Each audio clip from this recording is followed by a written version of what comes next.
पाकिस्तान की सालिसी में अमेरिका और ईरान के माबैन डायलॉग का नया दौर स्विट्जरलैंड में शुरू हो चुका है, जिसमें दोनों फ्रीकैन की जानिब से हाई पावर डेलीगेशंस हिस्सा ले रहे हैं। फर्क सिर्फ वेन्यू का है। टीमें वही जो 11 अप्रैल 2026 को इस्लामाबाद में आमने सामने थीं। विलन पहले भी एक था, विलन आज भी वही है, यानी इसराइल, जिससे अमन नामी फाख्ता से अजली नफरत है। ये अब मेजबान और मीडिएटर्स की बड़ी आजमाइश है कि वो इस जिन को बोतल में कैसे बंद करते हैं। लेकिन सबसे बड़ा इम्तिहान अमेरिका का है, जिसके दम पर इसराइल गुज़श्ता 8 दिहाइयों से आतंक मचा रहा है। क्या होगा आगे, ये बहुत बड़ा सवाल है। आज बेनजीर भुट्टो शहीद की 73वीं सालगिरह है। अगर वो जिंदा होती तो पाकिस्तान की सियासत कहां खड़ी होती। इन तमाम इश्यूज के साथ साथ कम्युनिकेशन बिल पर हुकूमत की बड़ी चालाकी समेत दीगर मुल्की खबरों और आपके सवालों पर तफसील से गुफ्तगू करेंगे नजम सेठी।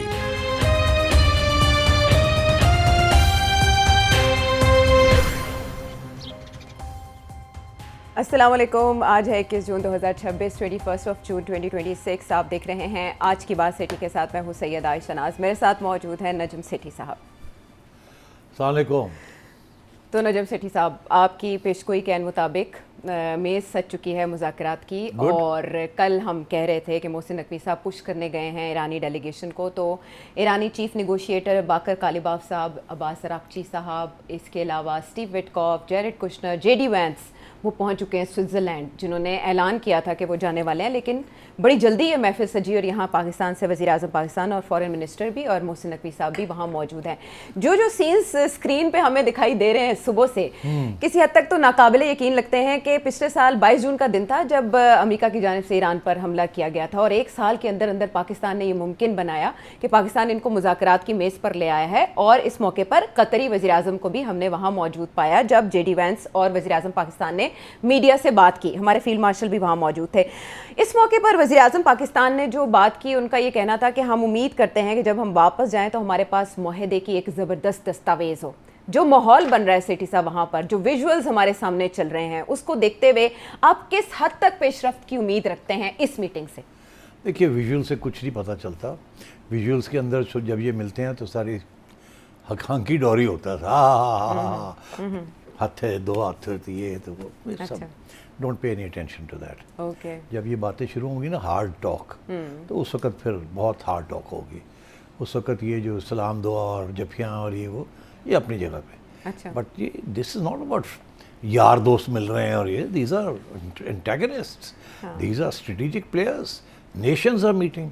ये कोई ज़ात के ऊपर और दोस्ती पर्सनल एजेंडा नहीं है यहाँ कोई। So don't be taken in by all this. अच्छा, मुझे तो लगा 7 दिहाइयाँ अगर इनके दरमियान खटपट रही है, उसके बाद ये पहला मौका हमें दिखाई दे रहा है कि दोनों आएंगे, आमने सामने बैठेंगे, बात करेंगे, दहाइयों की दुश्मनी के बाद। डजंट मैटर, हमेशा ऐसे ही होता है, सामने सामने बैठ के बात होती है। लेकिन अभी तो ये भी नहीं कंफर्म कि आमने सामने बैठेंगे। अच्छा। आपको पता, पहले तो वो एक कमरे में बैठते थे, दूसरे कमरे में बैठते थे, फिर आना जाना होता था, कुवैती आते थे जाते थे। फिर उसके बाद थोड़ा बहुत सामने भी बैठने लगे। शायद मेरा ख्याल है सामने बैठ जाएं, कोई ऐसी बात नहीं है, but then there will be very hard bargaining. वहाँ ये यारी दोस्ती शोस्ती और ये इसको सभी चीज़ें नहीं होंगी। सो ये ठीक, अच्छी बात है। यू कैन सी कि everybody smiling, everybody is hopeful. हाँ जी, ठीक हो जाएगा। जेडी वैंस ने भी बड़े पॉजिटिव स्टेटमेंट्स दिए हैं। शहबाज साहब तो खैर पॉजिटिव करते ही हैं, हर बात में वो वंडरफुल लगा देते हैं, वेरी गुड। और मगर जेडी वैंस ने बड़ी सिग्निफिकेंट बातें की हैं। सवाल भी बड़े अच्छे हुए हैं प्रेस कॉन्फ्रेंस में जो थी वहाँ। सो आई थिंक इश्यूज़ तो बड़े क्लियर हैं। सबको पता है इश्यूज़ क्या हैं। एंड आई थिंक अब देखना ये है कि ये पहला राउंड जो है ये कितने दिन चलता है और किस बात पे आके रुकता है। क्या ब्रेकडाउन होती है या पॉज होता है या क्या होता है? We have to wait and see. इसमें एक जो की स्टेटमेंट सामने आ रही हैं, जेडी वैंस से क्वेश्चन लबनान इजराइल की बाबत भी किया गया और इसके अलावा ईरान के साथ मामलात के ऊपर भी उनके सामने सवाल रखे गए। जैसे सेठी साहब ने कहा कि काफ़ी वो होपफुल हैं, लेकिन उनका क्या कहना था अगर हम मुख्तसर स्टेटमेंट उनकी देखना चाहें तो? That if your leadership is willing to give up being a driver of regional instability, if they are willing to give up nuclear weapons ambitions for the long term, then the United States is willing to fundamentally transform our relationship with that country. That is certainly our goal. We've already made great progress over just the last few hours. ये इनका कहना कि अगर Iran give up करता है, और उधर से ईरानी सदर मसूद पज़ेश्कियान ने भी कहा है कि हम इसके हवाले से पहले फतवा भी जारी कर चुके हैं, हमारे शहीद सुप्रीम लीडर भी कह चुके हैं कि हम गिव अप करेंगे। तो इस शर्त के साथ फंडामेंटली ट्रांसफॉर्म करने को अमेरिका तैयार है। जीडी वैंस की कितनी बड़ी कमिटमेंट है? नहीं, कोई कमिटमेंट नहीं है, गलतफहमी में नहीं होना चाहिए। देखिए, उसने जो लफ्ज़ इस्तेमाल किए हैं बड़े सिग्निफिकेंट हैं। इसका तल्लक जो उसका बयान है ना कि रीजनल इंस्टेबिलिटी का ड्राइवर जो जी। है उसकी जिम्मेदारी सारे ईरान पे डाल दी है। हाँ, रीजनल इंस्टेबिलिटी तो इसराइल क्रिएट कर रहा है। ईरान ने तो कोई जेनोसाइड नहीं की, ईरान ने तो कब्जा नहीं किया ज़मीनों के ऊपर, इसराइल ने सब कुछ किया है। सबसे बड़ा driver of instability in the region is Israel. तो ये कहना कि ईरान जो है अगर वो रुक जाए और रीजनल इंस्टेबिलिटी ना क्रिएट करे तो फिर हम फंडामेंटल शिफ्ट करने के लिए तैयार हैं, ये तो बिल्कुल जिसे कहते हैं ना उल्टा कर दिया सारा। ब्लेम शिफ्ट कर रहे हैं, सारा कुछ ही शिफ्ट कर दिया। So you have to be very careful when this is things like this.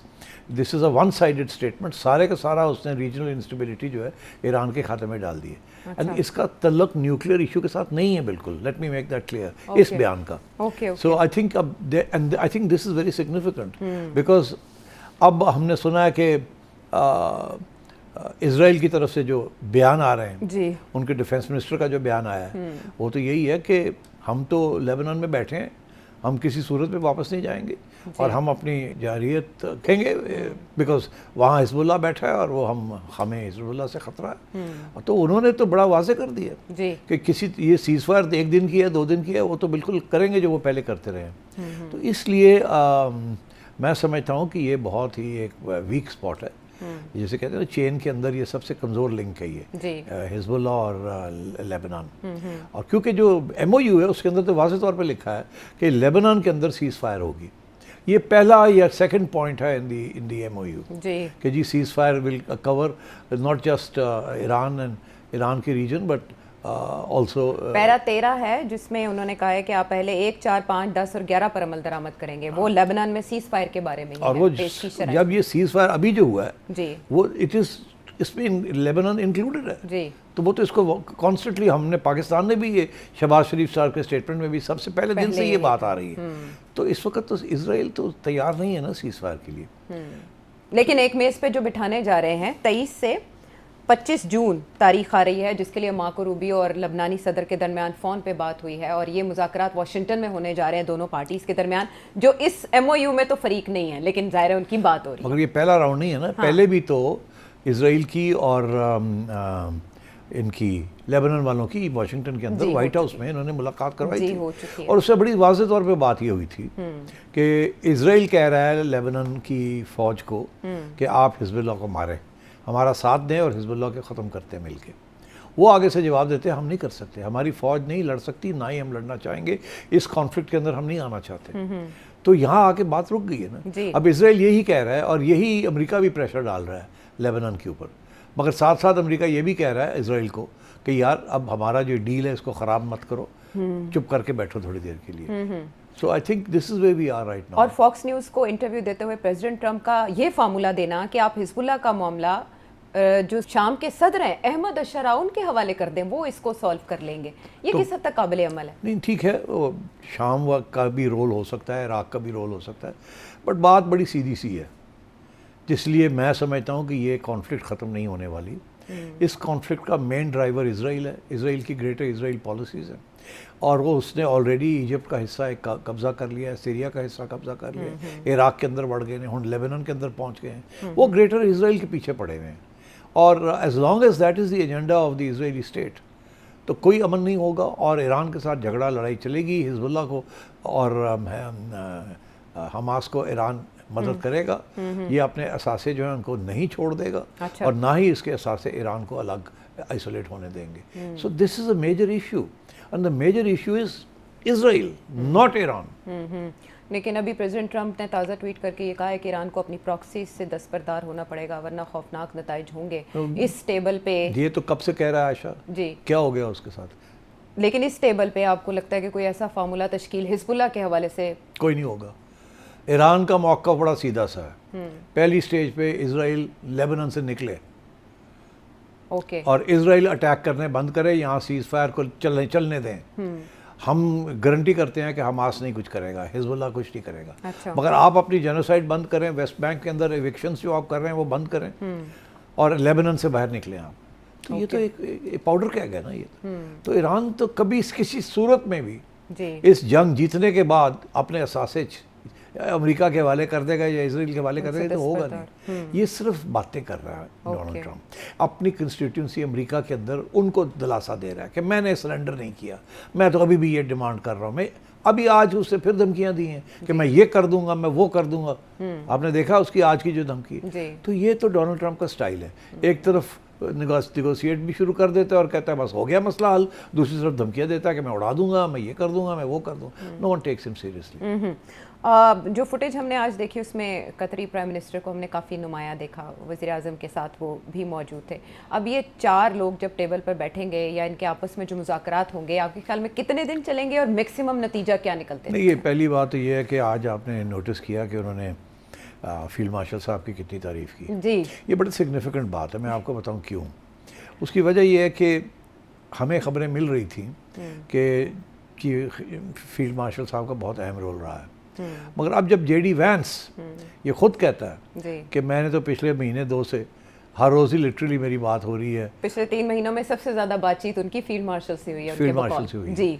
अच्छा, और यही उस दिन मोहसिन नकवी साहब भी इसका इशारा कर रहे थे जी। कि फील्ड मार्शल साहब ने बहुत अहम रोल अदा किया। ईरानियंस को कन्विंस करने में भी फील्ड मार्शल का किरदार था, ना उसी की सिर्फ ये बात कि है। अमरीकियों को। दोनों उसी की, वो उसी की बात कर रहे हैं, उसी की बात कर रहे हैं। तो I think this is very significant. हालांकि वो प्राइम मिनिस्टर ऑफ पाकिस्तान का नाम लेते हैं formally and diplomatically, but I think उन्होंने बड़े वाज़ेह तौर पे कर दिया कि they dealing with the Pakistani army's chief and उधर ईरान एंड सो ऑन। तो आई थिंक ये तो बड़ा क्लियर हो गया अब। मगर the important thing is this कि पाकिस्तान का जो रोल है is not just between Iran and America and एक और भी नई डेवलपमेंट चल रही है। क्या? वो ये है कि ये सारी जो पीस चीज़ जो मुआहदा हुआ है, ये अगर हल्का सा थोड़ा सा भी कामयाब होता है, बात आगे बढ़ती है अमेरिका और ईरान के दरमियान, अच्छा। तो फिर ये गल्फ़ का क्या होगा? गल्फ़ की सिक्योरिटी अब अमेरिका तो गारंटी कर नहीं सकता। गल्फ़ की सिक्योरिटी कौन गारंटी करेगा? गल्फ़ के अंदर कौन कौन किसके साइड पे बैठेगा? तो वहाँ मेरा ख्याल है वहाँ भी पाकिस्तान का बहुत अहम रोल होगा, जी। जहाँ जिसको ईरान भी ट्रस्ट करेगा और अमेरिका भी ट्रस्ट करेगा। और वहाँ कतर का इतना इंपॉर्टेंट रोल नहीं होगा। कतर ने तो कोशिश की है ना आखिरी वक्त पे कुछ अपना भी हैसियत बनाई जाए। जी। अब स्विट्ज़रलैंड के अंदर ये जहाँ ये लोग बैठे हुए हैं, ये कतरी प्रॉपर्टी है। तो कतर तो चाह रहा था कि उनका भी नाम आना शुरू हो जाए इन मज़ाकरात के दरमियान। जी। बट आई थिंक अमेरिकनों ने बड़ा वाज़ेह तौर पर यह कह दिया कि the central role is that of Pakistan. पहले डोनाल्ड ट्रंप ने एक्सक्लूसिव लफ्ज़ इस्तेमाल किया जी। और उसके अंदर central role is that of the field marshal. और एक तरफ, दूसरी तरफ ये है कि फील्ड मार्शल साहब ही हैं जिन्होंने सऊदी अरेबिया को भी तसल्लियाँ दी हैं, ठीक, ईरान को भी दी हैं, अमेरिका को भी दी हैं। जी। तो आई थिंक अब इस वक्त जो एज वी स्पीक इसहाक डार साहब इजिप्ट में बैठे हैं मेरा ख्याल है। जी बिल्कुल, वो ऐसे ही है वहाँ- ना? जी, और 4 वहाँ मुल्की- कौन बैठा हुआ है उनके साथ? 4 मुल्क की वज़ीर ख़ारिजा हैं वहाँ पे। मिस्र है, सऊदी अरब है, तुर्की है और पाकिस्तान, 4। तो आप सोचिए ये ये चौथा बन राउंड रहा है आपका नया alliance for Gulf security and Middle East security. अच्छा। This is what is being discussed there. और ये जो डिस्कशंस वहाँ हो रही हैं, जब ये कोई फार्मूला बन जाएगा तो that is the formula that will apply to the Gulf states and the Gulf.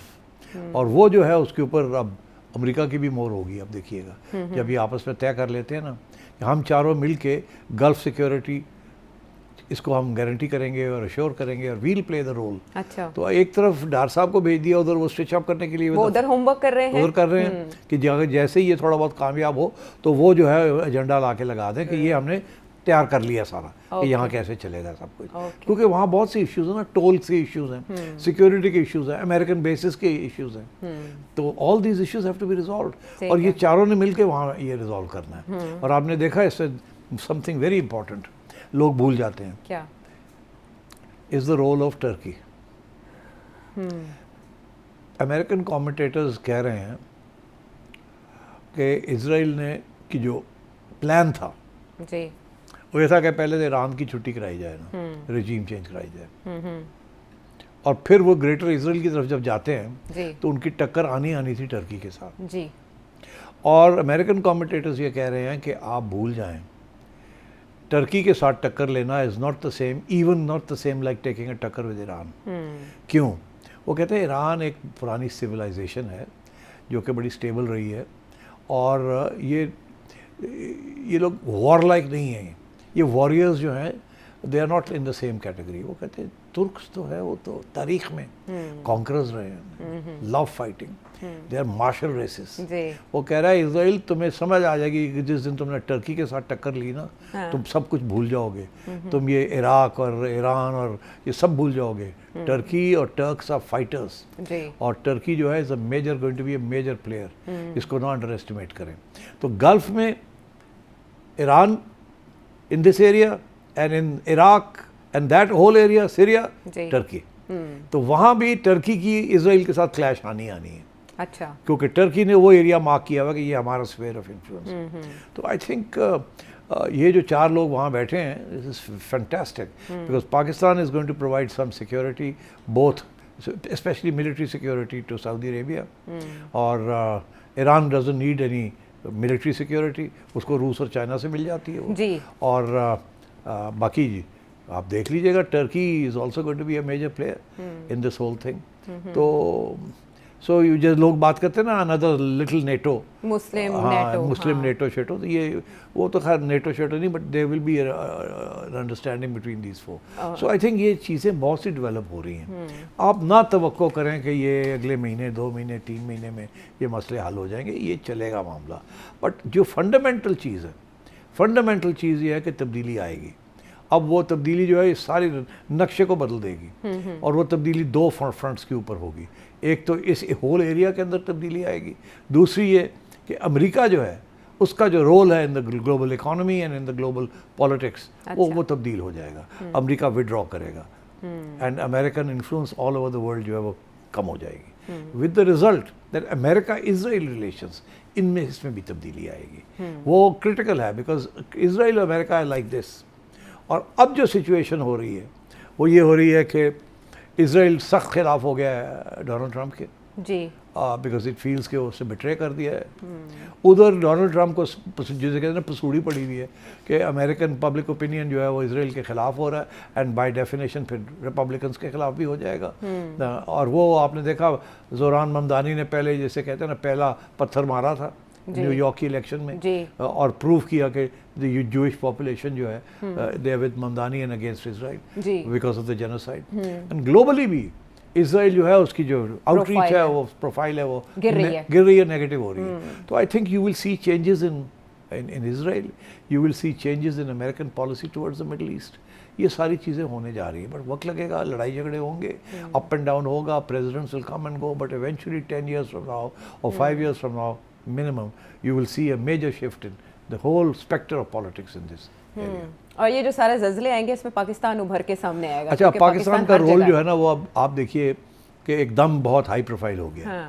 और जाहिर है कि पाकिस्तान की तवक्को भी होगी कि इसके हमें रिवॉर्ड भी मिलना चाहिए, और मिलेगा भी। और मैं समझता हूँ क्योंकि ये रोल आज ख़त्म नहीं हो जाएगा। This is the point I am making. ये नहीं कि जी MOU हो गया और अग्रीमेंट होगी और चलो जो अल्लाह खैर सलाह कर जाओ, नो, ये ऑनगोइंग कॉन्फ्लिक्ट है और ऑनगोइंग मीडिएशन है, इट विल कंटिन्यू। सो पाकिस्तान की अहमियत will remain on the agenda, और इसमें both Iran and America and Saudi Arabia ये पाकिस्तान की मदद करेंगे, बिकॉज उनके अपने इंटरेस्ट में है कि पाकिस्तान को इन्वॉल्व रखें।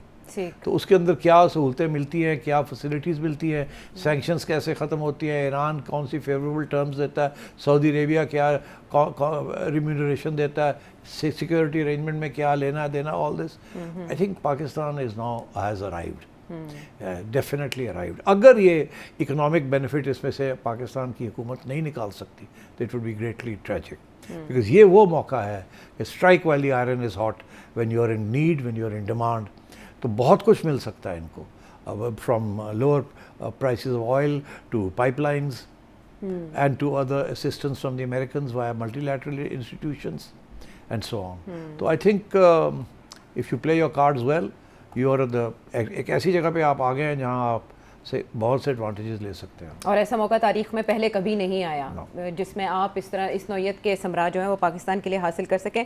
और ये बड़ी अचंभे की बात लगी जब वो एक ऐसे स्टेज पर मौजूद हैं, सारी दुनिया JD वैंस जो नायब सदर हैं उनको मॉनिटर कर रही है।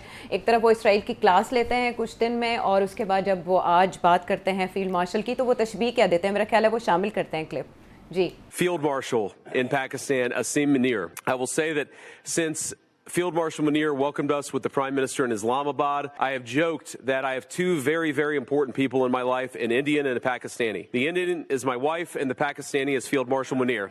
And I've probably talked to Field Marshal Munir more than I've talked to anybody else over the last 3 months. Would not be here without his statesmanship. He is, of course, a great military leader, but I think he's shown himself to be a great diplomat. And of course, who's an amazing friend of the United States of America, but has been also an important part of getting us to this point. ये भी कहते हैं we love Pakistan. Israel के lens से तो आपने बता दिया वो कैसे देख रहा है, ये रिमार्क्स भारत में कैसे देखे जाएंगे? मर गए होंगे बेचारे। हाँ, वो सोशल मीडिया पर पहले बहुत तूफान मचा है, लेकिन जेडी वैंस ने बात करते हुए ये क्यों नहीं देखा? अब मैं समझता हूँ आप थोड़ा इसको एक और एंगल से भी देख लें क्या कि ठीक है दुनिया में तो सब कुछ हो गया, मगर जिस तरीके से अमेरिका तारीफें कर रहा है फील्ड मार्शल साहब की, जी, फिर पाकिस्तान की डोमेस्टिक पॉलिटिक्स के अंदर भी तो उसका असर पड़ेगा ना। हाँ मैंने कहा इससे ज़्यादा बात नहीं करनी चाहिए। ठीक है, इससे पहले हम इस नौयत की बातें कर चुके हैं क्योंकि प्रेसिडेंट ट्रंप के आने से काफ़ी उम्मीदें थी पाकिस्तान में डोमेस्टिक पॉलिटिक्स में। उन उम्मीदों पे पहले पानी फिरा और अब तो पानी फिरने से, दरिया आने से, समंदर के बिफरने से बात बहुत आगे जा चुकी है। प्रोग्राम में हम वापस आते हैं एक ब्रेक के बाद।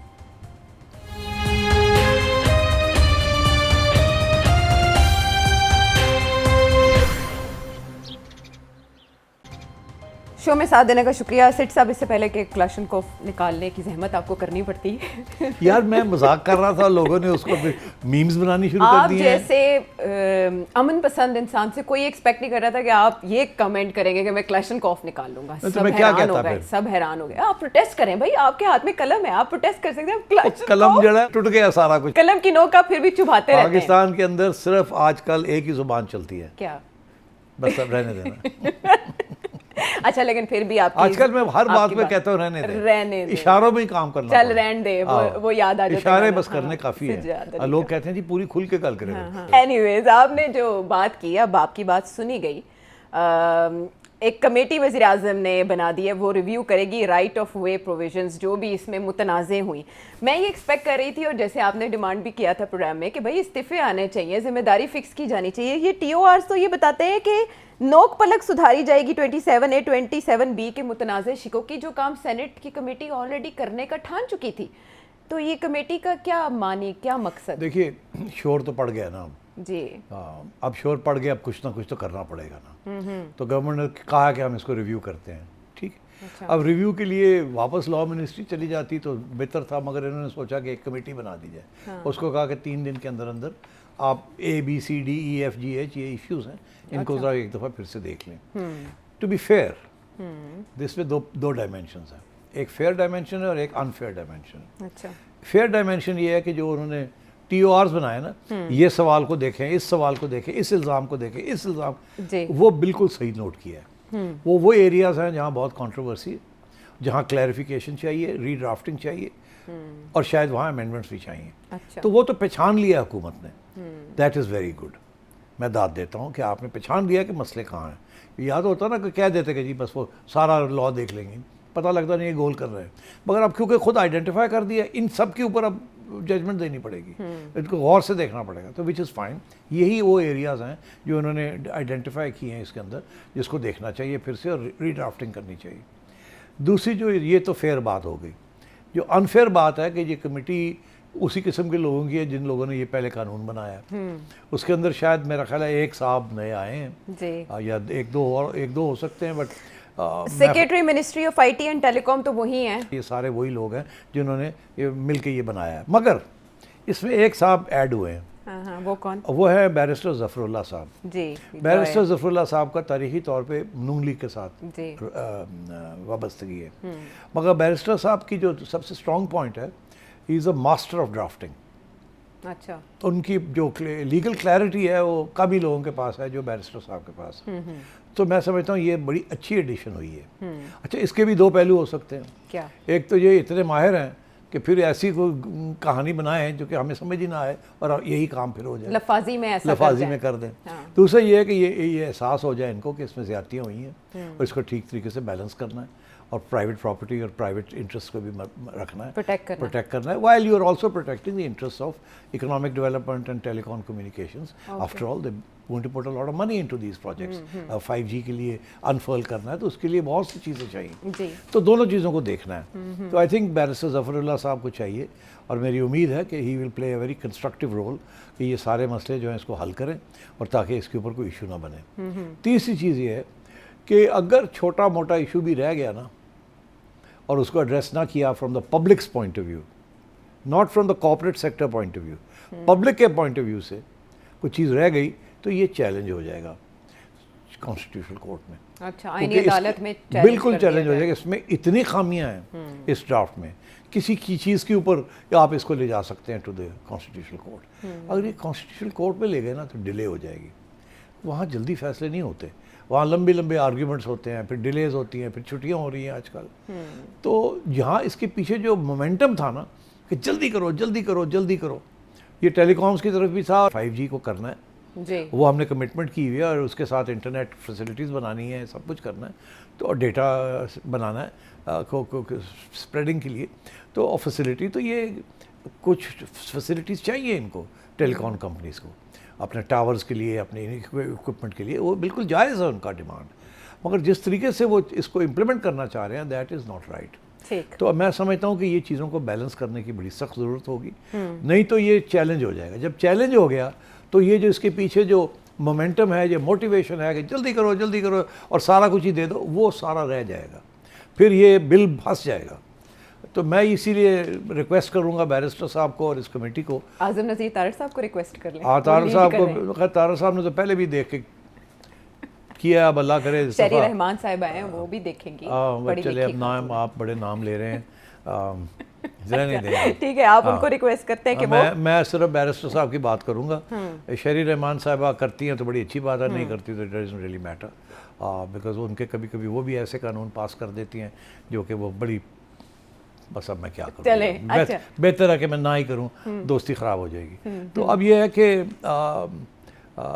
अब इसके अंदर जो प्रॉब्लम्स हैं जी आयशा, उसकी तरफ भी तो तवज्जो देनी चाहिए। किसके अंदर? बिल के अंदर, जिसकी तरफ हम कह रहे हैं बैरिस्टर साहब जरा गौर करना है, 10-11 चीज़ें गलत लिखी हैं प्रॉब्लम्स ने, तो अगर इजाज़त दो तो वो थोड़ा बहुत हमने भी होमवर्क कर लिया है। अच्छा, वो जो वर्डिंग थी जिसकी आप बात कर रहे हैं, वर्डिंग के अंदर भी जो उन्होंने क्लॉजेस लगाए हैं ना, जो इसका जो लुब्बे लबाब बनता है, उसके अंदर 8-9 पॉइंट्स हैं जो मैंने जल्दी से नोट किए हैं पढ़ के, तो मैं अगर आप इजाज़त दें तो जल्दी बोल दूँ ताकि ये समझ आ जाए कि ये एरिया यहाँ काम करना है। काम एक तो ये है कि इस बिल के अंदर अंग्रेज़ी में मैं कहूँ कि severe infringement of property rights, मलकियत प्रॉपर्टी की जो है ना, उसकी जो राइट्स होती है ना लोगों की, उसके अंदर मुदाखलत करने की कोशिश की गई, इसमें बड़ी इन्फ्रिंजमेंट है जी। इसको देखना पड़ेगा कि आपको कॉन्स्टिट्यूशनली इजाज़त नहीं है जो आपने यहाँ करने जा रहे हैं।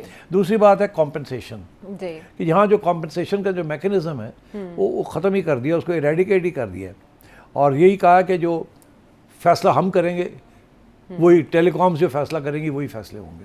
That again is wrong. ये है एक किस्म की रेगुलेशन कॉम्पनसेशन के साथ। कॉम्पनसेशन तो म्यूचुअल अग्रीमेंट के साथ होती है, रेगुलेशन के साथ कॉम्पनसेशन नहीं होती। तो इसमें इन्होंने तो रेगुलेट कर दिया है कि इतने पैसे लेंगे, ये करेंगे, वो करेंगे, किसी के साथ नेगोशिएशन नहीं हुई।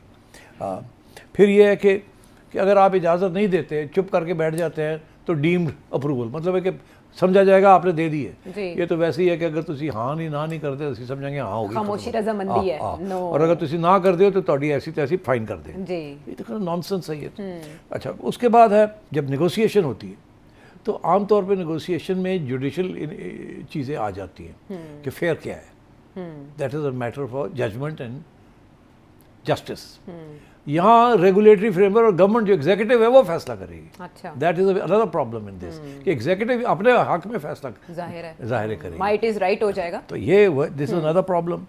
अच्छा, उसके बाद ये जो पेनल्टीज लगाई हैं उसका कोई तलक नहीं है कि किस किस्म की नोयत, मामले की नोयत क्या है, मामले की नोयत क्या है, क्या नहीं है, वो बस बिल्कुल एक किस्म की कोएर्सिव है, ज़बरदस्ती। अच्छा, उसके बाद ये है कि फिर जिक्र लगा कि जी अगर आप डिले कर देते हैं इजाज़त देने में या रास्ता देने में तो आपके ऊपर फिर फ़ाइन होगा। तो हमें कुछ नहीं बताया गया कि ऑब्स्ट्रक्शन क्या होती है, डिले किसको कहते हैं, कोई डिफिनीशंस नहीं है, खुली छोड़ दी कि जो चाहे एग्जीक्यूटिव फैसला करते हैं। अच्छा, फिर उसके बाद है सारा जो एग्जीक्यूटिव पावर है वो आपने कैबिनेट को बाईपास कर दिया है। इसी तरीके के साथ डिस्प्यूट रेजोल्यूशन जो है उसके अंदर भी बात करनी है तो एग्जीक्यूटिव के साथ बात करें, जो उसमें कोई जस्टिस का इशू नहीं है। अप्रोप्रिएट गवर्नमेंट से क्या मुराद है? डीसी हो सकता है, पटवारी हो सकता है, लोकल मेयर हो, कोई भी हो सकता है जिसको गवर्नमेंट कहे कि जी चलो पै जाओ, इख्तियार दे दो किसी इख्तियार को दे भी। दो, तो ये तो कोई बात नहीं है। तो I think this is a very badly drafted bill and इसमें सारे बिल को तो चेंज करना पड़ेगा एंड एन अश्योरेंस देनी पड़ेगी कि इसमें कोई आर्बिट्ररी चीज़ नहीं होगी। ये बहुत फंडामेंटल चीज़ है ये। और इसलिए आई थिंक जो प्रोटेस्ट हुई है इज़ फेयरली टोटली जस्टिफाइड। ये कमेटी बन गई है 11 रुकनी और इसके TORs भी सामने आ गए। वजाहत और तस्हीह तलब मामलात की तरफ सेठी साहब ने तवज्जो करा दी। 3 दिन का टाइम दिया गया है इस कमेटी को कि अपनी रिपोर्ट पेश करनी है, तो देखते हैं कि इस पर होमवर्क क्या होता है। सेठी साहब, एक और मामला जो अभी तक उलझा है वो है GB में गवर्नमेंट का। आप उसको साफ साफ बताएं कि हुकूमत करने कौन जा रहा है, बनाने कौन जा रहा है, और उसमें मसला क्या है, रुकावट कहाँ आ रही है? कोई रुकावट नहीं है, मसले हल हो गए हैं। क्या कह रही हो? क्या इतना अरसा हो गया, बजट से पहले का ये मामला लटका हुआ है, फिर इलेक्शंस देखिए वहाँ ज़ाहिर सेंसिटिव है, आज़ाद कश्मीर, जी। गिलगित बल्तिस्तान, ये सेंसिटिव एरियाज है। इंडिया की मदाखलत हर जगह पे है। नजर रखे हुए GB के तो इलेक्शंस पे उनका इसलिए कमेंट आया था। थोड़ी बहुत तो ओवरसाइट है ना। जी। अब उस सिलसिले में हमारे सियासतदान जो हैं आप समझे उनके ऊपर भी नज़र रखनी पड़ती है। कभी कभी वो भी इधर उधर हो जाते हैं, इमोशनल हो जाते हैं, कोई इधर की बात।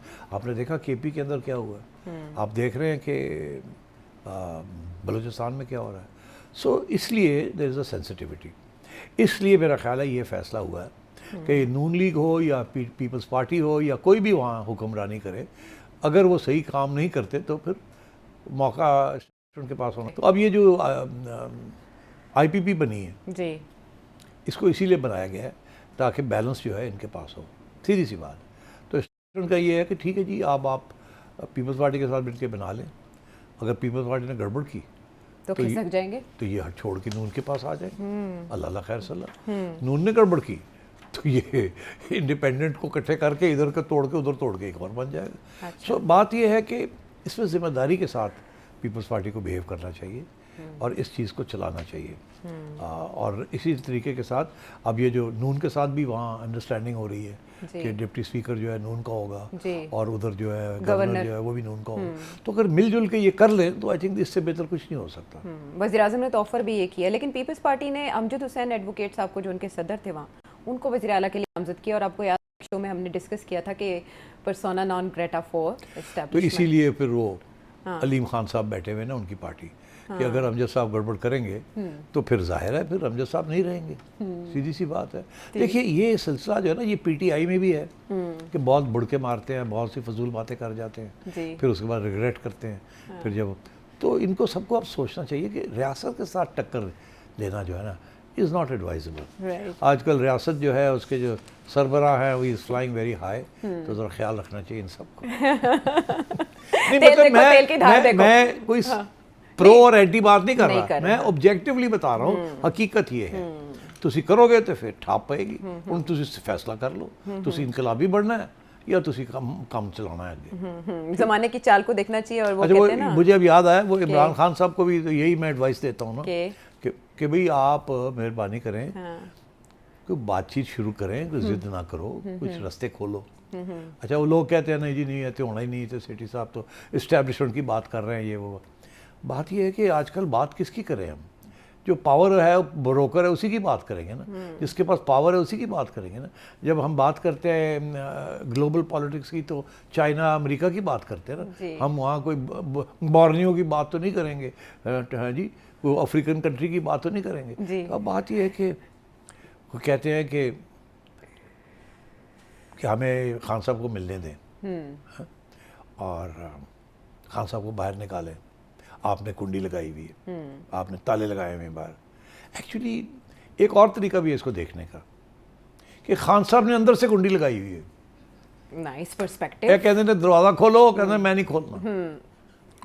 वो नवाज शरीफ और बेनज़ीर वो कहते हैं मैं ये नहीं बनना चाहता जो कॉम्प्रोमाइज़ करके आए हुकूमत में, मैं नहीं करूँगा, वो ये कह रहे हैं। नहीं, कॉम्प्रोमाइज़ तो politics is the art of compromise. तो फिर पॉलिटिक्स ही करना चाहते, तो अगर पॉलिटिक्स ही करना चाहते तो क्या करना चाहते हैं कि पहले की कर दे रहे हैं। जब फौज के साथ जफियाँ पा के तो आ गए थे तो वो पॉलिटिक्स नहीं थी तो क्या थी? वो जो धरने लगाते थे, सारा कुछ किया, साजिशें की, वो पॉलिटिक्स नहीं तो क्या थी? पॉलिटिक्स ये कहते हैं वो हो जो कि इनका टोटल फ़ायदा हो जाए। अच्छा। अब वो नहीं होना, अब कॉम्प्रोमाइज़ करनी पड़ेगी, और मैं समझता हूँ पाकिस्तान के लिए कॉम्प्रोमाइज़ करनी चाहिए। खान साहब का बड़ा वोट है, वोट निकले उनके लिए वोट डाले, खान साहब जिम्मेदारी के साथ मैदान में आए। ठीक, चलें। एक बार फिर सेठी साहब ने पाकिस्तान तहरीक इंसाफ को याद किया और कहा कि आप मामलात को समझने की कोशिश करें। इन हालात में अगर आपको अपने लिए गुंजाइश मिलती है तो उसे अवेल करें। प्रोग्राम में वापस आते हैं हम एक ब्रेक के बाद।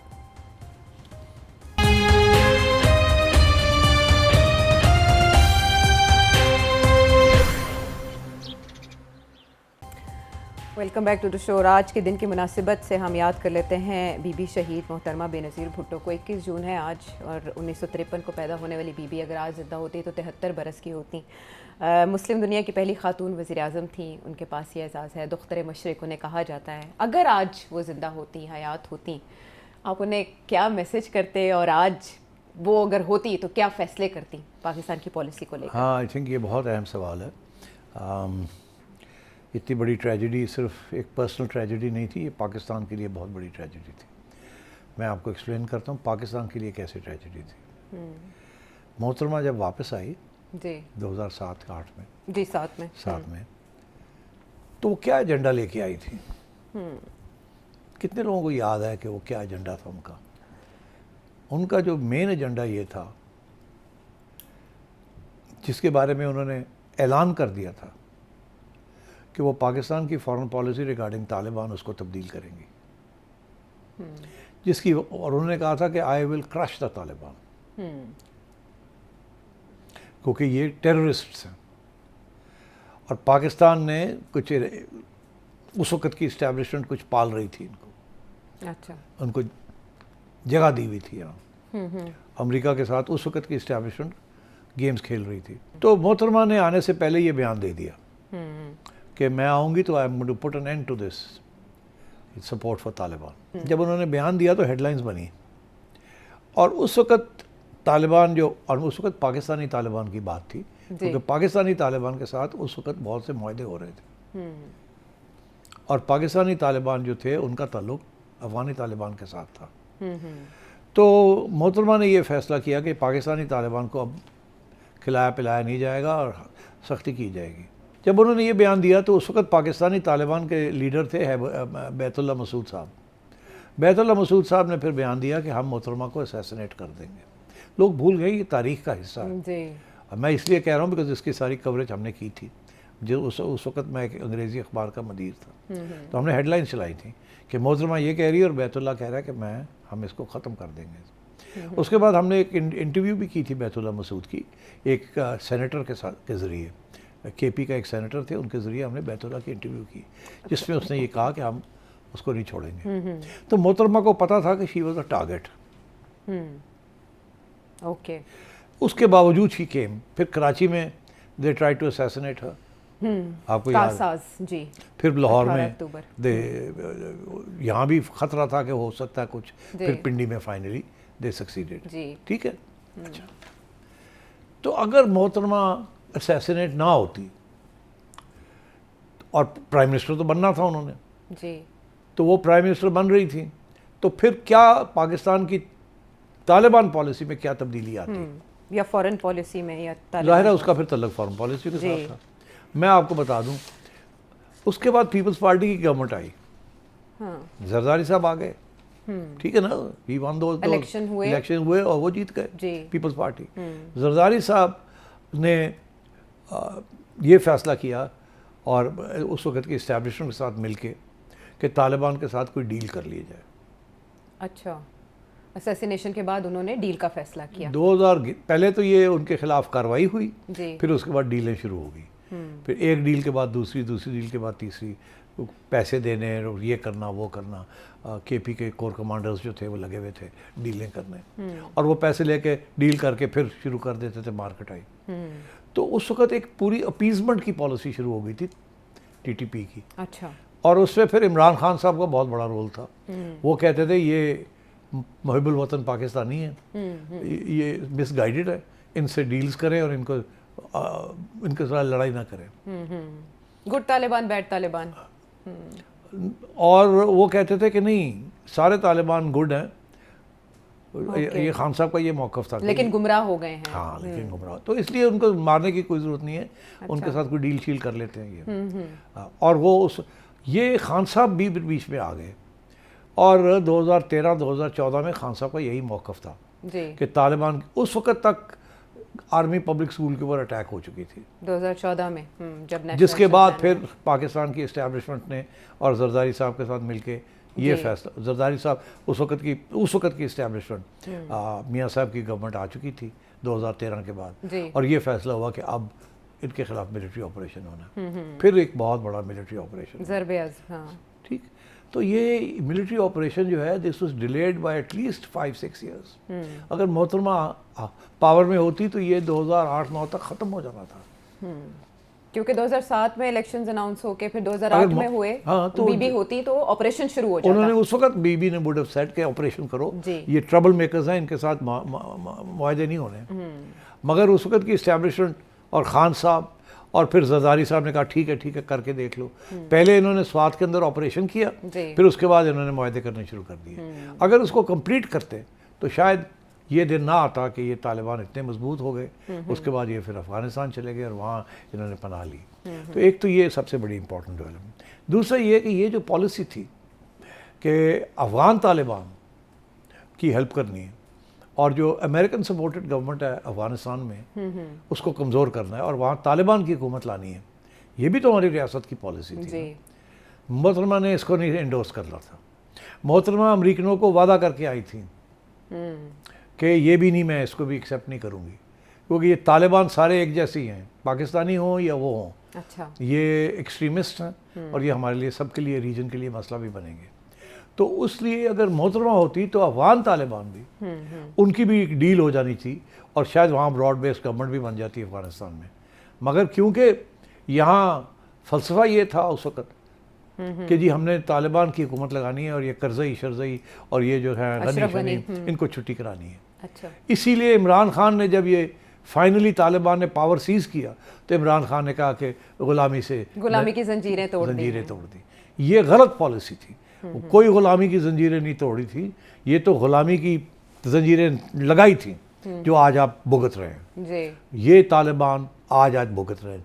पाकिस्तानी तालिबान को भी आप भुगत रहे हैं, अफ़गान तालिबान को भी आप भुगत रहे हैं। दोनों के अंदर उस वक़्त की रियासत की गलत पॉलिसीज़, जिसके साथ फिर हर हुकूमत ने तावन भी किया एक हद तक। अगर मोहतरमा होती तो ये दोनों चीज़ें ना होती। तो आज जो पाकिस्तान को प्रॉब्लम आ रही है अफ़गानिस्तान में और पाकिस्तान की सिक्योरिटी के अंदर जो एक नया डायमेंशन खुल गया, बलूचिस्तान का भी, इधर का भी, उधर का, अगर मोहतरमा रह जाती तो she would have fought against all this once for all. So I think कि पाकिस्तान की तकदीर बदल जाती। ठीक। तो मेरी तो यही उम्मीद थी कि मोहतरमा अगर रह जाती तो she was a different woman this time. बड़ी मैच्योरिटी थी उनमें अंदर और उन्हें समझ आ गई थी सारी मोटी मोटी बात की, और इस दफ़ा उन्होंने एस्टेब्लिशमेंट को साथ लेके चलना था, उनके खिलाफ काम नहीं करना था। ठीक। तो ये मामला अफ़गानिस्तान का मुख्तलिफ होता, वो बेसिक जो फ्लॉ था अफ़गान पॉलिसी से रिलेटेड उसको भांप चुकी थी, और अगर वो इक़्तिदार में आती तो इसको इम्प्लीमेंट करती और उसके बाद फिर Pakistan that is why I remember her, because her foreign policy and domestic policy वो फ़र्क होती। पाकिस्तान को ये आज की जो मुश्किलात फेस करनी पड़ रही है ना होता। और पीपल्स पार्टी की आज की पॉलिसी से मुकम्मल मुख्तलिफ पॉलिसी, बिल्कुल बहुत मैच्योर पॉलिसीज़ थी उनकी, और उन्होंने नवाज शरीफ साहब के साथ बैठ के जो COD किया था जी, उसका मेन पर्पस तो यही था ना कि सिविलियंस जो है जिम्मेदारी के साथ करें, तो वो तो हुआ नहीं यहाँ। बस इससे ज़्यादा क्या बंदा करें। लेकिन सिविलियन बालादस्ती होती अगर वो होती आज तो। अब क्वेश्चन शामिल कर लेते हैं। सेठ साहब, आप तो फार्मूले बताते रहते हैं, हल बताते रहते हैं मुश्किलात के, आपके जो व्यूअर्स हैं ना वो भी कोई ना कोई सामने लेकर आते हैं फार्मूला जिससे कुछ ना कुछ तो बेहतर हो। तो ईसा लाहौर से ऐसा ही फार्मूला रख रहे हैं सामने। पाकिस्तान की गवर्नमेंट टूरिज्म को बेहतर करने के लिए क्या एक्शन ले रही है? अगर गवर्नमेंट चाहे तो चाइना से लेके टर्की तक ट्रेन चलाई जा सकती है अगर वो कोशिश करे। आई एम श्योर इसमें काफी सपोर्ट मिल जाएगी, क्योंकि जब तक हमारी पीपल टू पीपल कॉन्टैक्ट नहीं होंगे, हम जितनी भी बाहर गवर्नमेंट लेवल से इंटरेक्ट कर लें, हमारी ना एक्सपोर्ट्स बढ़ेंगी ना हमारी ओवरऑल मुल्क की इंप्रेशन इंप्रूव होगी। It could be a temporary impact हो सकता है, लेकिन लॉन्ग टर्म तो नहीं हो सकता जब तक कि लोग पाकिस्तान को प्रॉपर्ली नहीं एक्सप्लोर कर सकें। अच्छा, ये जो आपका आइडिया ना कि जी चाइना से पाकिस्तान तक कोई ट्रेन चले और चाइनीज़ टूरिस्ट पाकिस्तान आए, पाकिस्तानी टूरिस्ट तो पहुंच जाएंगे चाइना अगर उनको इजाज़त मिल जाए और वीज़े मिल जाएं, मगर चाइनीज़ टूरिस्ट नहीं आएंगे पाकिस्तान। चाइना के लिए इतना बड़ा कॉन्टिनेंट है, वहाँ उनकी अपनी बड़ी टूरिज़्म है, और अगर उन्होंने कोई टूरिज़्म करनी है तो किसी गरीब मुल्क में आके तो वो टूरिज़्म नहीं करेंगे ना, वो अमीर मुल्क में जाएंगे जहाँ वो स्पेंड भी कर सकें और याशी भी कर सकें। तो इसलिए वो यूरोप जाते हैं, अमेरिका जाते हैं, इधर उधर। पाकिस्तान में टूरिज़्म नहीं के लिए नहीं आएंगे वो। तो पहली बात तो ये, मगर ये इशू जो है ना, ये थोड़ा बड़ा इशू है कि पाकिस्तान के अंदर टूरिज़्म क्यों नहीं फूलती, क्या वजह है? इंडिया में बड़ी टूरिज़्म है। अच्छा, अब टूरिज़्म जब हम बात करते हैं ना, तो उसके दो पहलू। एक ये कि जी डोमेस्टिक टूरिज़्म, हमारे अपने लोग इधर जाएं उधर जाएं, होटल बनाएं, इधर आए जाएं, मगर दूसरी टूरिज़्म जो है वो है बाहर के लोग आएँ। अब जब हमारे लोग जाते हैं तो रुपए में स्पेंडिंग करते हैं, छोटी मोटी उनकी बजट्स होते हैं, फैमिलीज़ इतनी अमीर नहीं होती। अमीर लोग तो खैर बाहर चले जाते हैं, गरीब लोग और मिडिल क्लास जाती है नॉर्दर्न एरिया, थोड़ी सी टूरिज़्म कर ली वगैरह एंड सो ऑन। पर इसके साथ टूरिज़्म तो नहीं बनती ना, इकॉनमी तो नहीं सर्विस की बनती ना। इसीलिए जो फैसिलिटीज़ हैं वो बड़ी 2 स्टार्स मैक्सिमम 3 स्टार फैसिलिटीज़। अब तो टूरिज़्म के लिए तो यू नीड डॉलर्स। अगर टूरिज़्म की इकॉनमी करनी है, सर्विस इंडस्ट्री करनी है, वो जो स्टैंडर्ड्स ग्लोबल स्टैंडर्ड्स है वो यहाँ करने पड़ेंगे। ग्लोबल स्टैंडर्ड्स के अंदर होटल अकोमोडेशन, एन्जॉयमेंट, एंड इससे ज़्यादा मैं अब क्या कहूँगा आपको, एन्जॉयमेंट से मुराद क्या है उनकी, वो कैसे एंजॉय करते हैं। वो ऐसे नहीं एंजॉय करते कि जनाब वो दरिया के पास ले आके और अपने पाँव पानी के अंदर खड़ के और बैठ जाए पत्थर के ऊपर, उनके लिए एंजॉयमेंट नहीं है। आप समझ जाएं एंजॉयमेंट उनके लिए क्या है। मगर ये भी इतनी अहमियत नहीं है इन चीज़ों की। एक कल्चर की अहमियत है कि क्या आपका कंजर्वेटिव कल्चर क्या ये अलाउ करेगा उस किस्म की लिबरलिज़म, उस किस्म की इश्यूज़ जो कि टूरिज़म के अंदर होते हैं। लोग बीचेस पे जाते हैं, मिक्स्ड पॉपुलेशंस होती हैं, क्या यहाँ इजाज़त है? यहाँ अगर ख़ातून अकेली सड़क पे जा रही हो तो लोग मर्द उसको घूर के देखते हैं। जो गोरियाँ आती हैं यहाँ, जब उनसे हम बात करते हैं वो कहते हैं सबसे बड़ा प्रॉब्लम यहाँ ये है कि हमारे जिस तरीके से मर्द हमारी तरफ देखते हैं, ये कल्चर की इश्यूज़ हैं। हम बड़े कंजर्वेटिव लोग भी हैं, मेल डोमिनेटेड सोसाइटी, सेंसिटिव है about religion and other issues. इस माहौल के अंदर जिसको आप टूरिज़्म कहते हैं, ग्लोबल डॉलर अर्नर, वो नहीं होगी। आप जितने मर्ज़ी पीटीडीसी के मोटेल्स बना दें, जितने मर्ज़ी मुर्ग छोले बनाने शुरू कर दें आप पहाड़ों के अंदर, पाकिस्तानी चले जाएंगे अपनी फैमिलीज़ के साथ, और वो भी as I said middle class, lower middle class people. Middle class और अपर मिडिल क्लास वो बाहर जाएंगे। तो ये इससे टूरिस्ट इकॉनमी नहीं बनती कि जी वो एमडी चेंज कर दिया पीटीडीसी का और वहाँ ये कर दिया, वो माल रोड को अच्छा कर दिया मरी के अंदर। मरी के अंदर शॉपिंग के लिए कौन जाएगा? तो इसलिए जो जाएंगे वो लोग they don't have much purchasing power. तो आप ये कर लें, मगर इसके साथ टूरिज़्म नहीं होती। इसके साथ ठीक है, आप अपने लोगों के लिए कोई थोड़ी बहुत सड़कें साफ़ हो जाती हैं, बिल्डिंग्स अच्छी लगनी शुरू हो जाती हैं, but there is no economy of tourism. India के अंदर आपको पता कितने लोग इन अ ईयर इंडिया में जाते हैं? Millions. You know how much money they spend. तुर्की का मॉडल देख लें। तुर्की, I mean they are now promoting tourism. वो कहते हैं आपके पास अगर पाकिस्तानी को भी ये कहते हैं आपके पास अगर यूके का वीज़ा है या अमेरिका का वीज़ा है, आपको हमारे वीज़े की ज़रूरत नहीं, आ जाएं आप। हाँ, यहाँ हमारे यहाँ तो सारा वक्त यही प्रॉब्लम है कि जी सिक्योरिटी इश्यूज़ हैं इतने ज़्यादा। और फाइनल पॉइंट, जिन इलाकों में आप टूरिज़्म प्रमोट करना चाहते हैं, खूबसूरत इलाके हैं, नॉर्दर्न एरियाज़, तो वहाँ तो दूसरे इश्यूज़ भी हैं ना, टेररिज्म के इश्यूज़ भी निकल आते हैं ना। हाँ, कश्मीर में बहुत खूबसूरत लैंडस्केप है, गिलगित बल्तिस्तान में खूबसूरत लैंडस्केप है, कोहिस्तान में and so on. But landscape के साथ तो काम सिर्फ नहीं ना चलता। एक अमन चाहिए, एक स्टेबिलिटी चाहिए, एक कल्चरल माहौल चाहिए, वो नहीं है। सो आई फील कि इस मुल्क में टूरिज़्म नहीं प्रमोट हो सकती जिसको हम टूरिज़्म कहते हैं। अगर आपस के अंदर आना जाना है तो वो ठीक है, वो ट्रेनें भी चलती हैं तो आप और भी कोई ट्रेनें चला लें, कोई सड़कें बड़ी कर दें, कुछ होटल थोड़े से बेहतर कर दें, मगर परचेजिंग पावर ही नहीं है उन लोगों के पास जो इन इलाकों में जाते हैं। 3 दिन के लिए चले गए, 4 दिन के लिए चले गए, तो ठीक है, it's like you would do local improvements, तो आप कर लें, बट टूरिज्म का यहाँ कोई स्कोप नहीं है given the political cultural landscape of this country. लवाजमात सयाहत के क्या हो सकते हैं, ये आपने जाना। ईसा लाहौर से आपके सवाल का बहुत शुक्रिया। तनवीर इटली से, फरागैन लाहौर से, एहसान हरीपुर से, मुश्ताक पेशावर से, इसके अलावा बहुत से सवाल जिनके लिए तशक्कुर। अगले प्रोग्राम तक के लिए इजाज़त। Thank you. Thank you.